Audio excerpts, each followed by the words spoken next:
Okay, welcome back to this week's crazy news roundup then from around the world. And this week has been absolutely nuts as usual. I've just got back to Thailand, actually. I've been in Malaysia for the last few days. And it's very interesting. I want to talk on a couple of points there as well if we have time, but it's very interesting as you go from country to country, what's actually happening geopolitically around the world and how this affects all of us really. But we've got a lot to talk about. We're going to talk about WW3, yes, all of the news articles that are suddenly coming out on WW3. By the way, it might be a bit of background noise because we're in quite a busy resort here, but it's way too hot, 36 degrees Celsius to walk out in the sun. So we're going to sit here and you can see this beautiful view instead. So we've got a lot to talk about, everything from the US to Iran, what's happening, UK corruption, massive fines for banks, the protesting is getting worse, and then we go into all the weird stuff that I know you love, the crazy stuff about kids in the future, how people should only have one kid. The Neuralink has just done the first one. It's absolutely nuts, all of the things that are going on. So let's get straight into it then. I hope you are all well, and it's going to be a little bit more of a relaxing video today because it is crazy hot. I'm not going to lie here, it's crazy hot and I'm overheating. So let's start then. Spoiler alert, we had the first headlines coming out over the last week which have now ramped up. I mean, I'm seeing 7 to 10 articles a day, all with the same title: Are we heading for World War III? So this is this week. Last week it was all about conscription and how everyone needs to be conscripted and military service, and you know how we're all going to war and all this other craziness. Someone actually did a comparison, I thought this was funny this week, between the UK military and Russia military, because this analyst, it was quite a funny video, this analyst came on saying that the UK is going to annihilate Russia and all this because of our technology, and someone did this comparison video of troop numbers and equipment, and it was just like, wow, okay. People are really buying into that the UK, this tiny country on its own, can annihilate Russia in a war. I mean, it's crazy, all this stuff that's going on. What did the experts say this week then on WW3? Remember, we can't say the full word, it's not allowed under the new terms. You're not allowed to say the full words. So some experts say yes, others say no, but everyone agrees that we're heading towards war, predominantly with Russia and the US predominantly with Iran. One commentator said, and I quote, "The best approach would be for a direct head-on nuclear strike for the US to do this on Iran sooner rather than later." I mean, are these people crazy? Are they absolutely crazy? The plan talked about how the US should do this. I mean, get this. I mean, these are complete psychopaths that are talking about this. They said that the US should launch their nukes on Iran's largest cities, targeting the civilian population, and then targeted military strikes on military installations. Are these analysts crazy? And the mainstream media is that corrupt and just run by psychopaths that they would actually put this out so it goes into people's minds? That is just absolutely atrocious. Although what's happened in the past with the US in World War II, Japan, etc., even after Japan surrendered, the nukes were dropped. So I wouldn't put it past anyone for this to happen again and again. I'm talking about the leaders of the US, not the people of the US. It's very, very different. It's very different indeed between the leadership, who there's all these nutcases who have somehow got into power, and the people, who I think the people are generally, in the most part, good people. So that's why I think that these people have lost their minds, and I'll definitely be checking out of the West. I mean, I make no apologies right now for saying any of this and for what I'm even doing. Why do you think I go on all these trips?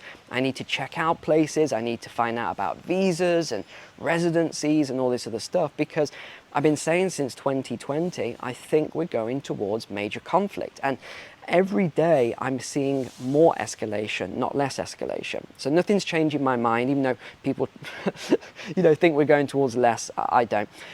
Next big story then, the US is to deploy nukes, yes, nuclear weapons in the UK. The US plans to station nuclear weapons at RAF Lakenheath in the UK. They say it's all in response to the threat of Russia. And the thing with these warheads is that they're more powerful than the Hiroshima bomb.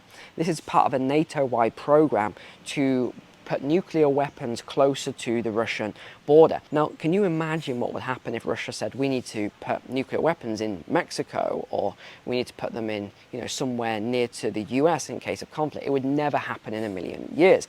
Iran then has retaliated to a lot of the news on the US strikes, then the US making strikes against Iran, and it's warned the US through intermediaries that it will retaliate directly if the US strikes Iranian soil again. And this is because the US has done a lot of strikes recently, and Iran responded with a drone attack in Jordan on a US base. And as a result of this, the US is reportedly preparing a major offensive in response to that attack. So yeah, if you are able, I know this only applied to a couple of % of the people, but if you're able to think about backup plans and where you could go in terms of, if there was a big conflict or a big war, it's definitely worth doing now. I'm definitely doing that. I have no worries in saying that I don't want to be called up and be part of a big war. I've done my time serving my country. This now that I understand a lot better, because when you're 16, 17 years old and you join the army, it's very different to when you're a lot older and you understand a lot of what's really going on. And I get all the comments all the time, people saying, well, Neil, that's fine for you because you are somewhat of a digital nomad, you can do your business from anywhere. And that's true, but just remember that I created this life for myself. I wasn't always a digital nomad. I had very physical businesses in the UK. And then when I got overly taxed to just crazy levels, I said, enough's enough. And I think this is what happens with a lot of people. We reach this tipping point where we say, enough's enough, it's time for me to either move or do something different. I always say there's different ways that I can help you with this transition if you want to. Firstly, I've got a couple of courses, very, very simple, straightforward courses that you can learn from, whether it's the psychology of wealth accumulation. I know most of you have probably taken it now, but for those of you who haven't, really simple courses that you can learn from quite easily, all about the psychology and the mindset required. And that's why some people, even though they earn huge amounts of money, they're never able to keep it. They just don't have money left at the end of the month. The other course is the polar opposite, where you've got lots of money or excess funds, and it's all about how to invest it. It's a macro stock market course. And I'm actually building a course that bridges that at the moment in between, which is all on additional income streams, digital nomad, building your own business, etc. So I don't know when that'll be ready, but I am working on it at the moment. Another thing is, I talked about before, we have a coaching group in the private community. You are more than welcome to join the coaching group if you want help with your finances or business or moving forward. And then we've got the Patreon membership community. So you've got lots of different options. Don't feel as though, you're stuck, because I make sure that the stuff that I provide for you is really low cost and that almost anyone can afford it. If you're on a Western wage, of course, I have to always add that caveat, because I know some people are not, and then it does work out a lot more. But yeah, you've got to, look at all of this and think, what will I do in the case of these things taking place? We just had this report come out as well, and it says UK corruption is at an all-time high. The United Kingdom has just recorded its lowest ever score in the Transparency International's Corruption Perception Index. Gosh, that's a mouthful. They've just fallen from 11th place to 18th place globally. And there was only 5 countries out of the 180 countries on the index that saw their scores drop by 5 points or more. UK is one, Qatar, Myanmar, look at the countries this is classed with, Azerbaijan and Oman. It doesn't really get much worse than being classed with Myanmar, which had a military coup. So what was this decline attributed to?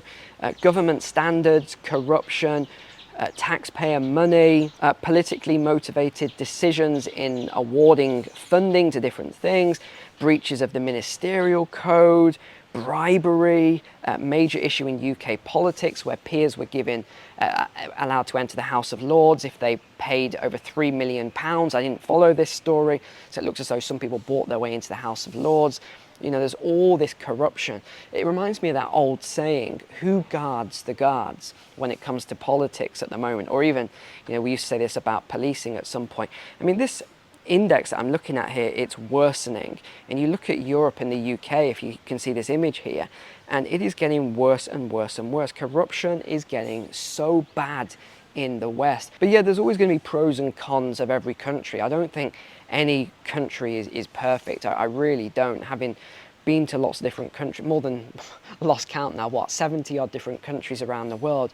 You know, they've all got pros and cons. None of them are ever perfect. We just had this as well out, another story. HSBC in the UK has been fined £57.4 million for failing to protect depositors' money. They incorrectly marked 99% of eligible deposits as unprotected under the FSCS regulations. And they said that the risk here was that if there was a banking failure that went throughout the banking system, 99% of people's funds could have been lost in this because they weren't protected correctly.